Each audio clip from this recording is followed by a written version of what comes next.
नमस्कार साथियों। देखिए, मॉलिक्यूलर बेसिस ऑफ इनहेरिटेंस के 5 पार्ट में आप लोगों का बहुत बहुत स्वागत है। आज आप और हम लोग मिलकर इस पार्ट में डीएनए रेप्लिकेशन या डुप्लीकेशन पर चर्चा करेंगे, अर्थात डीएनए का द्विगुणन किस प्रकार से होता है। सबसे पहले तो डीएनए द्विगुणन की परिभाषा को जानते हैं। देखिए,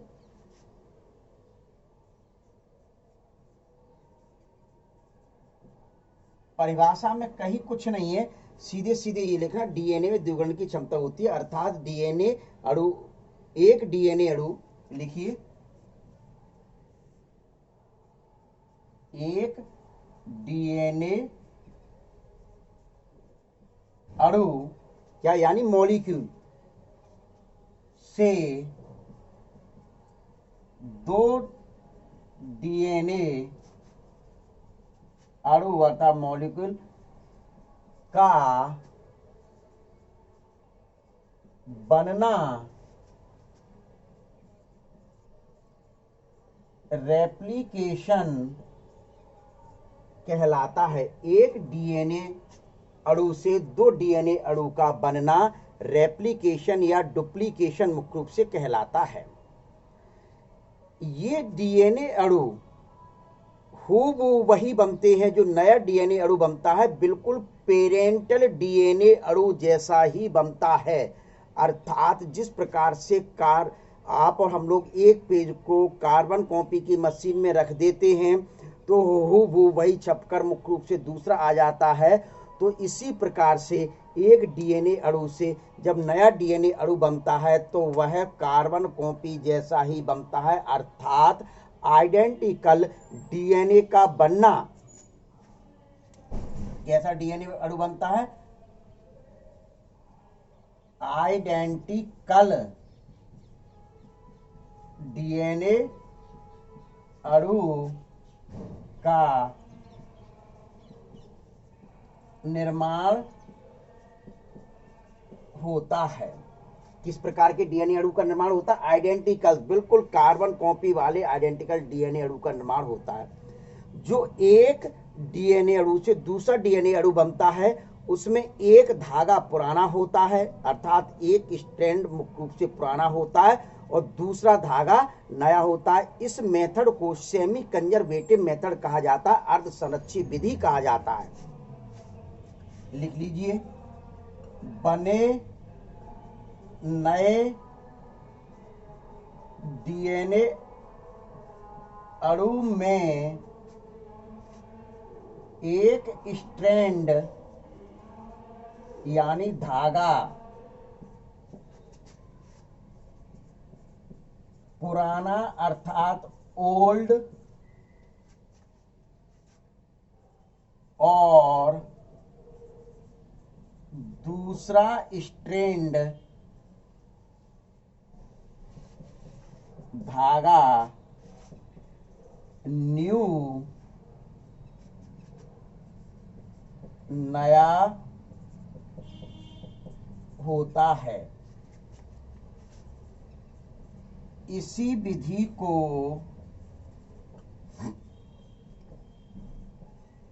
सेमी कंजर्वेटिव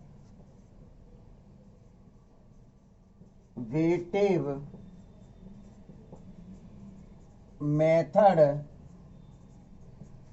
कहा जाता है। इस मेथड को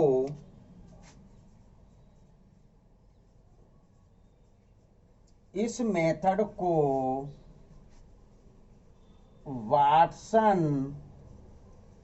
तथा क्रिक नामक वैज्ञानिक ने बताया था। किसने बताया था? वाटसन और क्रिक नामक वैज्ञानिक ने मुख्य रूप से बताया था। इनका कहना था कि मुख्य रूप से जो एक धागे से जो दो धागे, मतलब एक डीएनए अणु से दूसरा डीएनए यानी दो डीएनए अणु बनते हैं, उन दोनों डीएनए अणु में एक धागा नया होता है और एक धागा मुख्य रूप से पुराना होता है। ये मुख्य रूप से सबसे पहली बात है। इस डीएनए अणु के लिए मुख्य रूप से वैज्ञानिक कॉर्नबर्ग ने 1955 में किसने? देखिए, वैज्ञानिक कॉर्नबर्ग ने 1955 में इकोलाई बैक्टीरिया, किस पर? इकोलाई बैक्टीरिया के डीएनए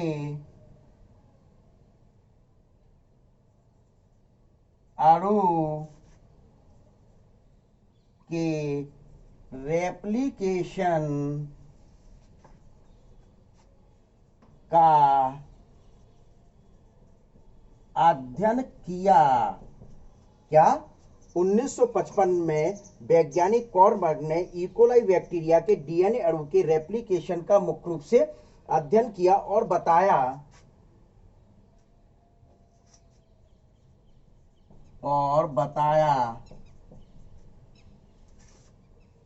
कि निम्न एंजाइम रेप्लिकेशन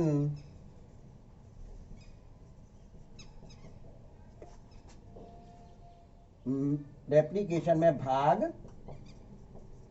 लेते हैं। कॉर्नर वैज्ञानिक ने मुख्य रूप से बताया 1955 में इकोलाई बैक्टीरिया के डीएनए ध्रुवीकरण पर अध्ययन करने के दौरान पाया कि निम्न एंजाइम मुख्य रूप से डीएनए रेप्लिकेशन में आवश्यक होते हैं। तो वो एंजाइम कौन कौन से हैं? तो देखिए, मैं यहां से लिखना शुरू कर रहा हूं। Number 1, DNA helicase. कौन सा एंजाइम है? DNA helicase. यह नाइट्रोजन बेस के हाइड्रोजन बॉन्ड को तोड़कर हेलिक्स यानी कुंडल को खोलता है। ये क्या करता है? ये एंजाइम डीएनए हेलिकेज एंजाइम मुख्य रूप से क्या कार्य करता है? नाइट्रोजन बेस के हाइड्रोजन बॉन्ड को तोड़कर हेलिक्स को खोलने का कार्य करता है, यानी जो कुंडल लगे होते उन कुंडल को अकुंडलित करता है, यानी अकुंडलित मुख्य रूप से हो जाते। ये एंजाइम का मुख्य रूप से कार्य होता है। दूसरा जो एंजाइम होता है वह कौन सा होता है? DNA polymerase. दूसरा एंजाइम कौन सा होता है? DNA polymerase. ये एंजाइम क्या करता है? डीएनए का संश्लेषण यानी सिंथेसिस करता है। डीएनए का संश्लेषण करता है। ठीक है। फिर तीसरा जो एंजाइम आता है वह एंजाइम कौन सा होता है? DNA topoisomerase. कौन सा एंजाइम होता है? DNA topoisomerase. ये कुंडली के ये एंजाइम क्या करता है? ये एंजाइम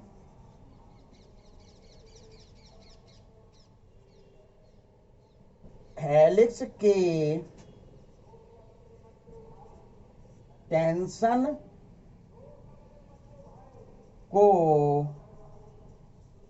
कम करता है। ये क्या कार्य करता है? डीएनए टोपो आइसोमरेज एंजाइम क्या करता है? ये हेलिक्स के टेंशन को कम करता है। नंबर 4 एंजाइम कौन सा आएगा? DNA ligase. कौन सा एंजाइम है? DNA ligase enzyme. यह क्या कार्य करता है? ओकाजाकी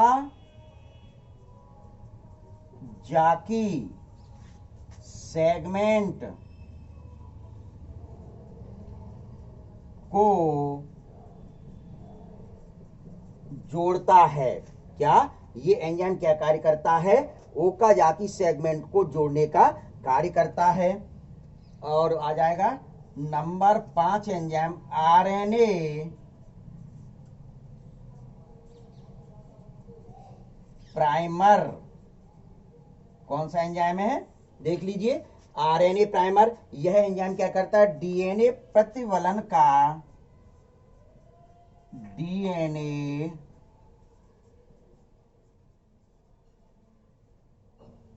प्रतिवलन का समारंभन करना शुरू करता है। अब छठवें नंबर का जो है दिखाई दे रहा है, छठवें नंबर पर जो एंजाइम है, मैं इधर लिखे देता हूं छठवें नंबर का एंजाइम, यहां प्राइमेज, ये इस जगह लिखा है, देखिए यहां जगह नहीं आ रही थी क्योंकि स्क्रीनशॉट अभी आपको लेना है, तो इस वजह से यहां ना लिखते, मैं यहां लिख रहा हूं छठवें नंबर का प्राइमेज। यह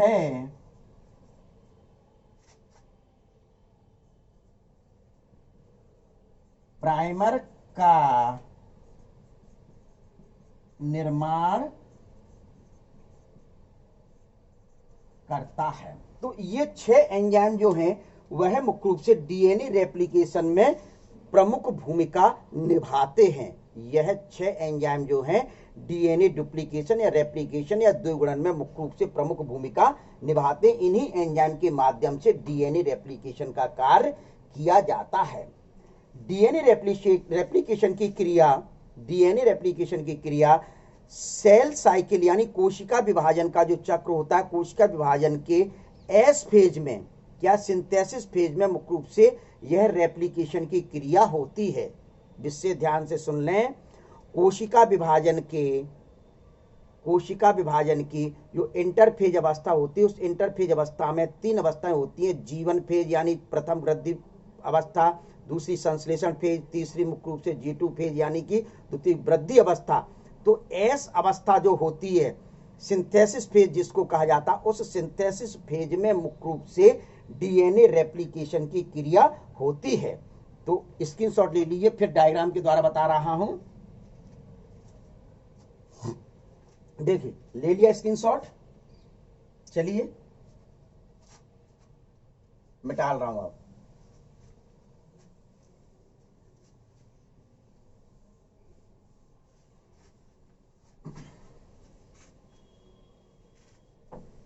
देखिए, तो डीएनए रेप्लिकेशन होता किस प्रकार से, डीएनए मुख्य रूप से कहां पाए जाते हैं, केंद्रक में पाए जाते हैं। क्या पाए जाते हैं, केंद्रक में पाए जाते हैं, इधर क्लोरोप्लास्ट में पाए जाते हैं, माइटोकॉन्ड्रिया में पाए जाते हैं और प्रोकैरियोटिक सेल्स में पाए जाते हैं। ये आप लोगों को पता ही है, मैं कई बार बता चुका हूं। तो स्वाभाविक है, सर्वप्रथम डीएनए के दोनों धागों के नाइट्रोजन बेस को, डीएनए के दोनों धागों के नाइट्रोजन बेस को डीएनए हेलिकेज एंजाइम द्वारा तोड़ा जाता है। तो मैं सबसे पहले धागा बना रहा हूं, डीएनए धागा। देखिए,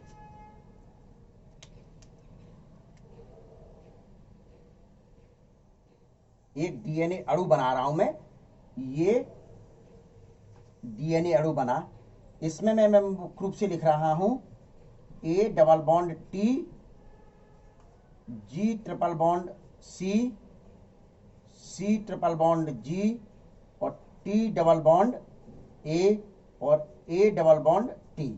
इस प्रकार से मुख्य रूप से ये लिख दी गई। अब इनके हेलिकेज एंजाइम के माध्यम से, हेलिकेज एंजाइम के माध्यम से इनके हाइड्रोजन जो बॉन्ड हैं, ये वाले, इन बॉन्ड को क्या कहा जाता है, हाइड्रोजन बॉन्ड कहा जा रहा है। इन हाइड्रोजन बॉन्ड को डीएनए हेलिकेज एंजाइम द्वारा तोड़ा जाता है। तो किस प्रकार से टूटते हैं, टूटते हुए देखिए मैं बता रहा हूं,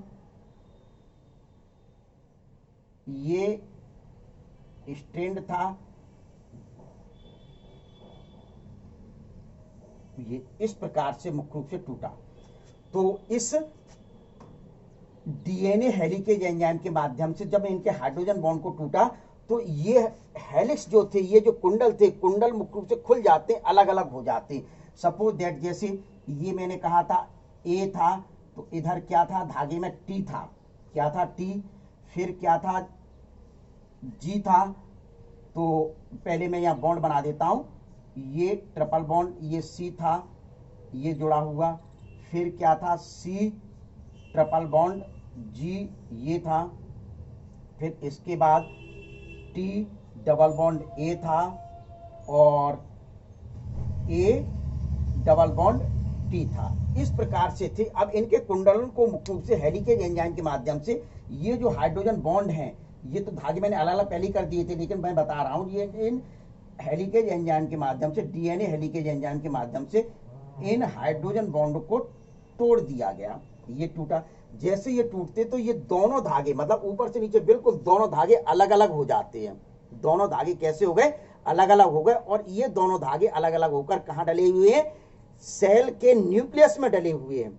सेल के न्यूक्लियस में मुख्य रूप से एस फेज अवस्था में पाए जाते हैं, ये डले हुए। अब इनके लिए सेल के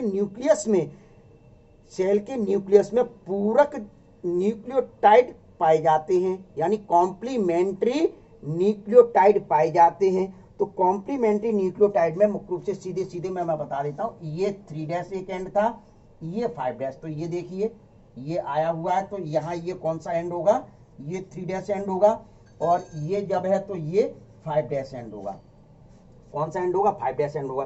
तो इसमें मुख्य रूप से सीधे सीधे किस प्रकार से निर्माण होता है, एक अवस्था में मुख्य रूप से ये जो अवस्था चलेगी, इसमें इस कंडीशन में मुख्य रूप से होता है क्या निर्माण, यानी ये जो धागा बनेगा ये 5' होगा और इधर ये 3' होगा। कैसा होगा? 3' होगा। इस धागे के लिए मुख्य रूप से सेगमेंट टूट जाते हैं। एक स्टैंड का धागा बिल्कुल सेगमेंट्स में टूट जाता है इस प्रकार से। तो यहां ये 5' होगा, तो ये कौन सा होगा? 3' होगा। कैसा होगा? 3'। यानी ये जो टूटते हैं, जो आकृति नजर आती है वो फॉर्क जैसी नजर आती है। यानी चिमटा जो होता है ना, चिमटा रोटी बनाने वाला जो चिमटा होता है, तो एक एंड पर तो इस प्रकार से होता है, फिर आगे चलकर वो इस प्रकार से हो जाता। तो फॉर्क लाइक स्थिति मुख्य रूप से डीएनए के अणु की बन जाती है। तो एक कंडीशन में ये कंटिन्यूअस, यहां ये जो निर्माण हो रहा है वह कैसा हो रहा है? कैसा निर्माण हो रहा है? कंटिन्यूअस निर्माण हो रहा है। कैसा निर्माण हो रहा है? कंटिन्यूअस हो रहा है। और ये जो निर्माण हो रहा है वह कैसा हो रहा है? डिसकंटिन्यूअस। इसको कंटिन्यूअस क्यों कह रहे हैं? क्योंकि इसके लिए कॉम्प्लीमेंट्री जो न्यूक्लियोटाइड पाए जाते हैं वह धागे मुख्य रूप से एक पूरा का पूरा धागा बनता है। इसमें मुख्य रूप से ये सेगमेंट्स में टूटे थे, तो सेगमेंट्स पहले बनते हैं। कैसे बनते? सेगमेंट बनते। इन सेगमेंट्स को ओकाजाकी सेगमेंट्स कहा जाता है। क्या कहा जाता है? Okazaki segments. तो इनके कुंडल को किस एंजाइम के द्वारा खोला गया था? हेलिकेज एंजाइम के माध्यम से। किसके माध्यम से? हेलिकेज एंजाइम के माध्यम से मुख्य रूप से तोड़ा गया था। क्लियर? तो हेलिकेज एंजाइम के माध्यम से हाइड्रोजन बॉन्ड को तोड़ा, तो एक जो धागा बनेगा उसके न्यूक्लियस के में पाया जाता है, तो कंटिन्यूअस स्थिति में एक धागे का निर्माण होता है। दूसरा, सेगमेंट में टूटे, उन सेगमेंट्स को मुख्य रूप से ओकाजाकी सेगमेंट्स कहा गया। तो ये ओकाजाकी सेगमेंट्स के रूप में लगे हुए। देखिए इन ओकाजाकी सेगमेंट्स को लाइगेज एंजाइम के माध्यम से जोड़ दिया जाता है। क्या? ये देखिए बीच की जो स्पेस है ना, इनको जोड़ा जाएगा। तो किस एंजाइम के माध्यम से जोड़ा जाएगा? डीएनए लाइगेज एंजाइम के माध्यम से इन ओकाजाकी सेगमेंट्स को मुख्य रूप से जोड़ दिया जाता है। तो ध्यान रखें, कंटिन्यूअस जो धागा बन रहा था उसमें मुख्य रूप से नीचे से यानी 5' बनेगा। 5' 3' स्थिति में ही बनेगा, हमेशा 5' 3' स्थिति में। देखिए ये बना, तो मैंने एरो इस साइड ले गया, इस प्रकार से बना था। और यहां ये नीचे बन रहा था, तो ये मैंने नीचे की एरो लाया, तो यह भी 5' 3' स्थिति बना। ये डिसकंटिन्यूअस क्यों कहा? क्योंकि ये सेगमेंट्स में टूट गया था।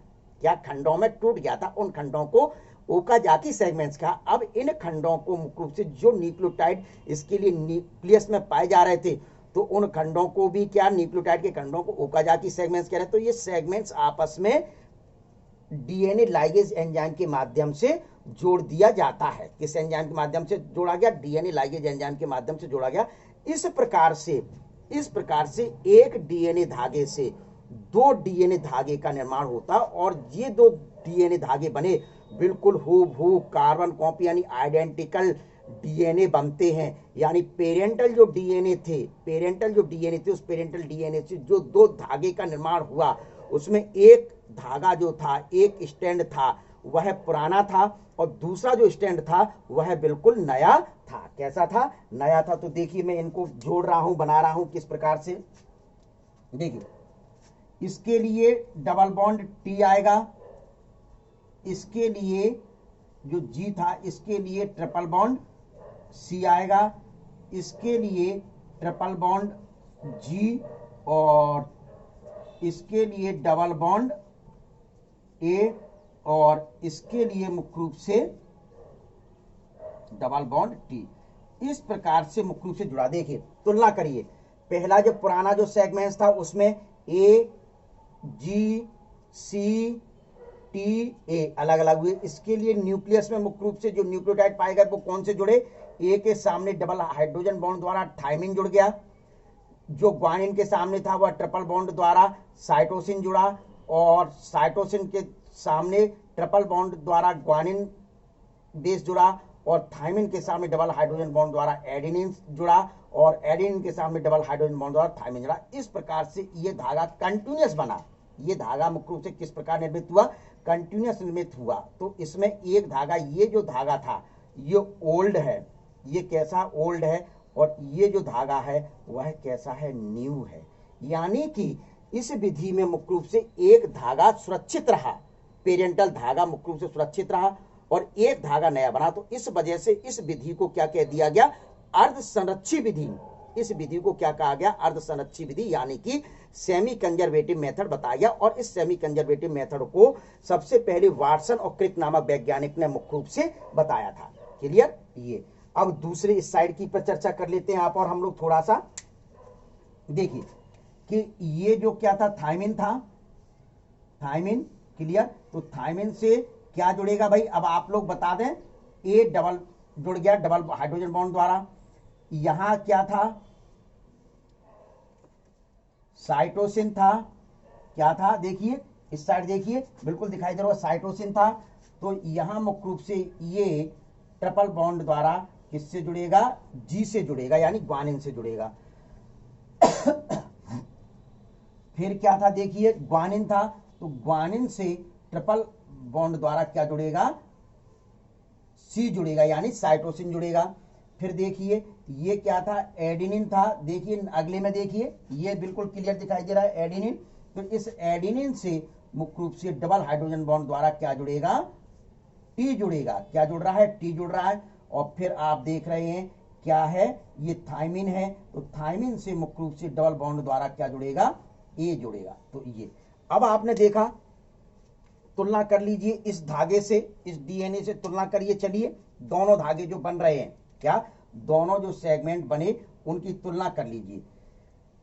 ए double bond T, A double bond T, इधर भी जो धागा बना दूसरा धागा A double bond T. G triple bond C, तो G triple bond C, G triple bond C. फिर सी ट्रिपल बॉन्ड जी, फिर C triple bond G, C triple bond G. फिर यहां देखिए T double bond A, T double bond A, T double bond A. और फिर देखिए ए double bond T और ए double bond T. यानी कि जो एक धागा ये यहां से यहां तक का था और दूसरा मुख्य रूप से यहां से यहां तक का था, तो ये कंटिन्यूअस बना, ये डिसकंटिन्यूअस बना। क्या? तो इसमें मुख्य रूप से जो दो धागे बने वो दोनों धागे हूबहू, दोनों स्ट्रैंड पेरेंटल जैसे थे। यानी कि ये क्या क्या आ गया? एक डीएनए अणु से दो डीएनए अणु का निर्माण हो गया। एक डीएनए अणु से मुख्य रूप से कैसा? दो डीएनए अणु का निर्माण हुआ। ये दोनों डीएनए अणु जो बने वह मुख्य रूप से कैसे थे? पेरेंटल जैसे ही थे, यानी कि आइडेंटिकल डीएनए का निर्माण होता है। ये जो मैंने अभी फॉर्क का जिक्र किया था, किसका जिक्र किया था? फॉर्क का। तो देखिए किस प्रकार से होता है। ये मैं हटा रहा हूं यहां से थोड़ा सा। देखिए इस प्रकार से यहां ये क्लियर? देखिए अब इसी की तुलना मैं कर रहा हूं, देख लीजिए आप। ए थोड़ा सा बड़ा बनाओ इसको, जिससे दूर दूर स्पष्ट हो।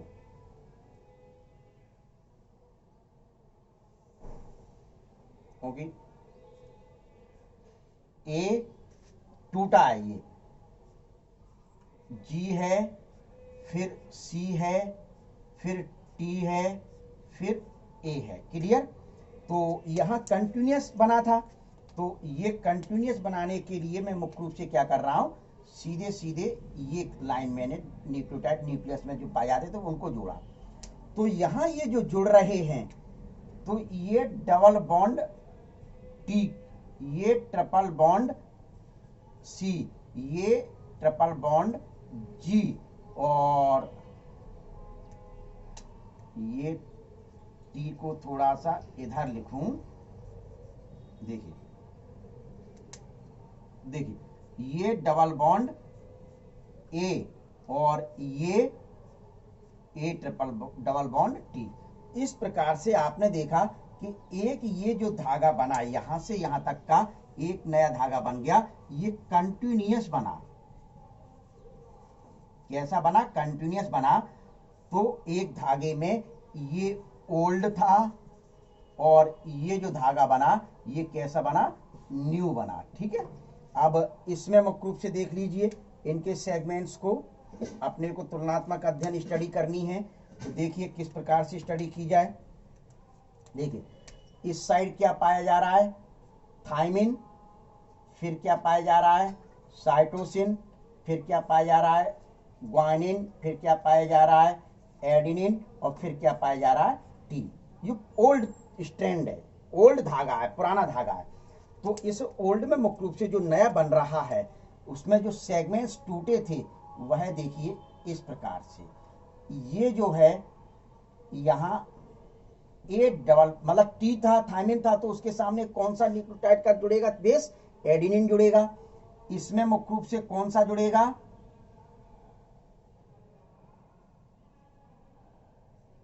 ये लीजिए, और बड़ा कर दिया। फिर देखिए, इसमें जो था साइटोसिन है, ये दिखाई दे रहा है साइटोसिन, ये साइटोसिन दिखाई दे रहा है। देखिए इधर भी साइटोसिन दिखाई दे रहा है। तो इसमें क्या जुड़ेगा? ग्वानिन जुड़ेगा इसके सामने। ठीक है, फिर ये जो है, तो इसमें मुख्य रूप से क्या हो रहा है? ग्वानिन है तो क्या जुड़ेगा? साइटोसिन। ठीक है, साइटोसिन जुड़ गया। फिर यहां एडिनिन है, क्या है? एडिनिन है, बड़ा कर दिया थोड़ा, एडिनिन। तो एडिनिन है, एडिनिन से डबल हाइड्रोजन द्वारा क्या जुड़ेगा? थायमिन जुड़ेगा। और यहां क्या है? थायमिन है। ये क्या है? थायमिन है, बड़ा और लिख दिया। तो इससे डबल हाइड्रोजन बॉन्ड द्वारा, क्या डबल हाइड्रोजन बॉन्ड द्वारा मुख्य रूप से क्या जुड़ेगा? एडिनिन जुड़ेगा। इस प्रकार से आप देख लीजिए, स्पष्ट तौर पर क्लियर नजर आ रहा है कि यहां ये सेगमेंट्स थे। इन सेगमेंट्स को मैंने क्या नाम दिया था? ओकाजाकी। क्या सेगमेंट नाम दिया? ओकाजाकी। इन ये ओकाजाकी सेगमेंट्स आपस में, ये ओकाजाकी सेगमेंट्स आपस में मुख्य रूप से डीएनए लाइगेज एंजाइम द्वारा जुड़ते हैं, डीएनए लाइगेज एंजाइम द्वारा जुड़ते हैं। इस प्रकार से एक नए डीएनए अणु का निर्माण हुआ। लेकिन ये जो डीएनए अणु का निर्माण हुआ वो डिसकंटिन्यूअस हुआ, क्योंकि पहले सेगमेंट बने थे। पहले क्या बने थे? सेगमेंट बने थे, और इन सेगमेंट्स को डीएनए लाइगेज एंजाइम द्वारा जोड़ा गया। तो आप देख लीजिए, ये पुराना धागा था, मतलब पूरा एक डीएनए मैंने बनाया, फिर इसको अलग अलग तोड़ते हुए बताया, फिर इसमें चिमटे जैसी आकृति बता दी, यानी फॉर्क जैसी आकृति बताई। तो एक डीएनए अणु ये हो गया और दूसरे डीएनए अणु ये हो गया। तो ब्लू कलर के दोनों जो धागे हैं वह मुख्य रूप से पेरेंटल है, यानी ओल्ड है, और एक इसमें मुख्य रूप से ब्लैक कलर का ये जो है वह मुख्य रूप से न्यू है, ये भी मुख्य रूप से न्यू है। तो क्या कह दिया गया? डीएनए अणु जो दो बने उसमें एक धागा पुराना था और एक धागा मुख्य रूप से नया था। कैसा था? एक धागा पुराना था और दूसरा धागा जो था वह नया था। तो इस प्रकार से मुख्य रूप से बताया गया कि वाटसन और क्रिक ने मुख्य रूप से इस मेथड को बताया था। इसी मेथड को सेमी कंजर्वेटिव मेथड यानी अर्ध संरक्षित विधि के नाम से जाना गया। तो ले लीजिए, इसका स्क्रीनशॉट ले लीजिए। ठीक है, अब सेमी कंजर्वेटिव मेथड तो ये मैंने बता ही दिया। इसके अलावा भी डेल ब्रुक नामक एक वैज्ञानिक थे। डेल ब्रुक नामक वैज्ञानिक ने मुख्य रूप से डीएनए द्विगुणन के लिए निम्न विधि प्रतिपादित की थी। तो ये एक विधि थी सेमी कंजर्वेटिव मेथड, जो किसके द्वारा प्रतिपादित की गई थी? क्वेश्चंस, ये आंसर आप दीजिए हमको, ठीक है। ये तो अब देखिए, इसको मैं मिटा रहा हूं।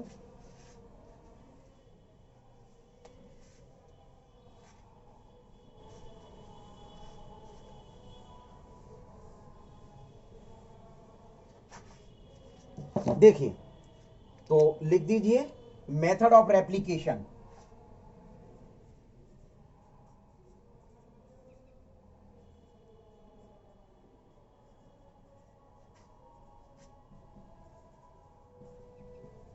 मेथड ऑफ रेप्लिकेशन, तो एक मेथड तो मैंने आपको बताई दी, सेमी कंजर्वेटिव मेथड।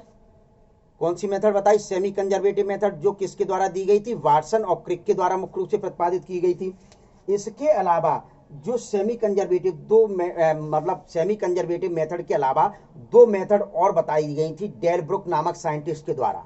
वह मुख्य रूप से मेथड कौन सी थी? एक तो कंजर्वेटिव मेथड थी। कौन सी मेथड थी? कंजर्वेटिव मेथड थी। और दूसरी मुख्य रूप से कौन सी थी? डिस्पर्सिव मेथड थी, यानी कि प्रक्षेपी मुख्य रूप से विधि थी। तो देख लीजिए कौन कौन सी विधि।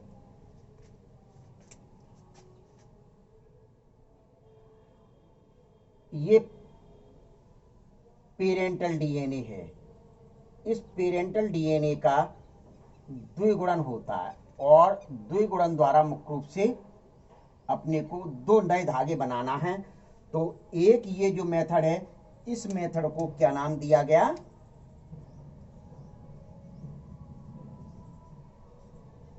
कंजर्वेटिव।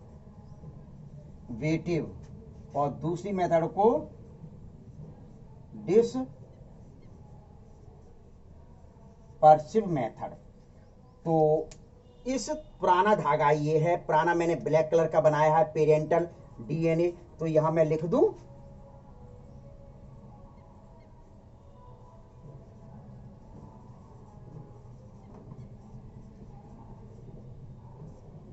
Parental DNA. तो पेरेंटल डीएनए में मुख्य रूप से देखिए, जो दो धागों का निर्माण होगा कंजर्वेटिव मेथड के द्वारा,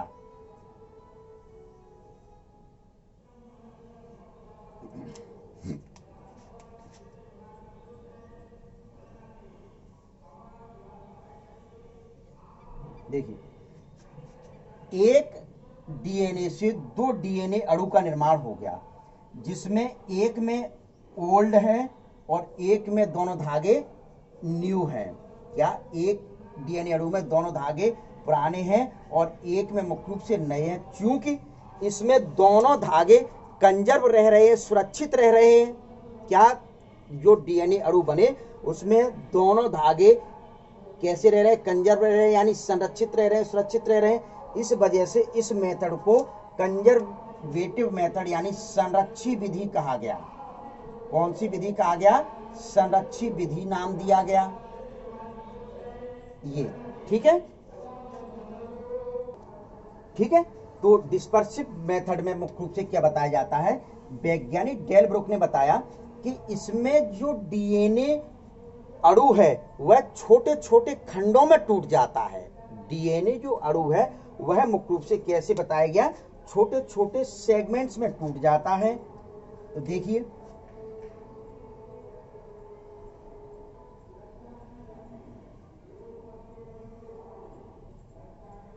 तो कैसे?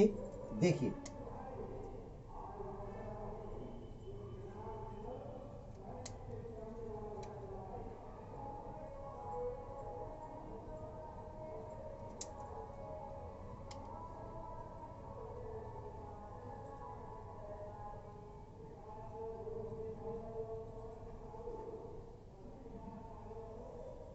ये देखिए टूट रहा है।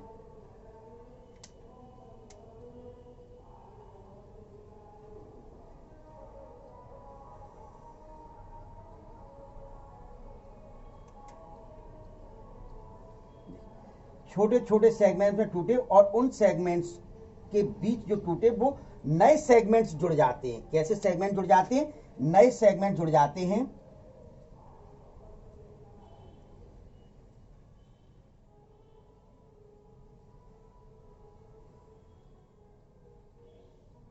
देखिए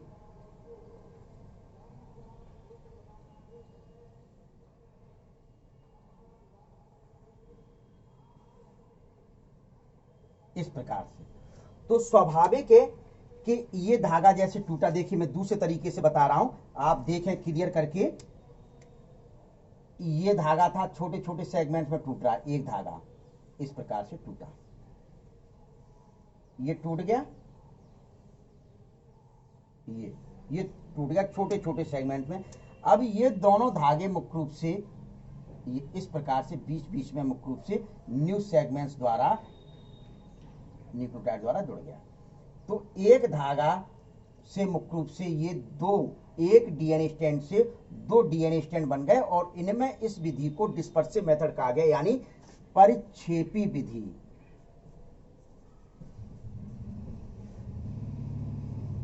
ऐसा वैज्ञानिक डेल ब्रुक का मानना था।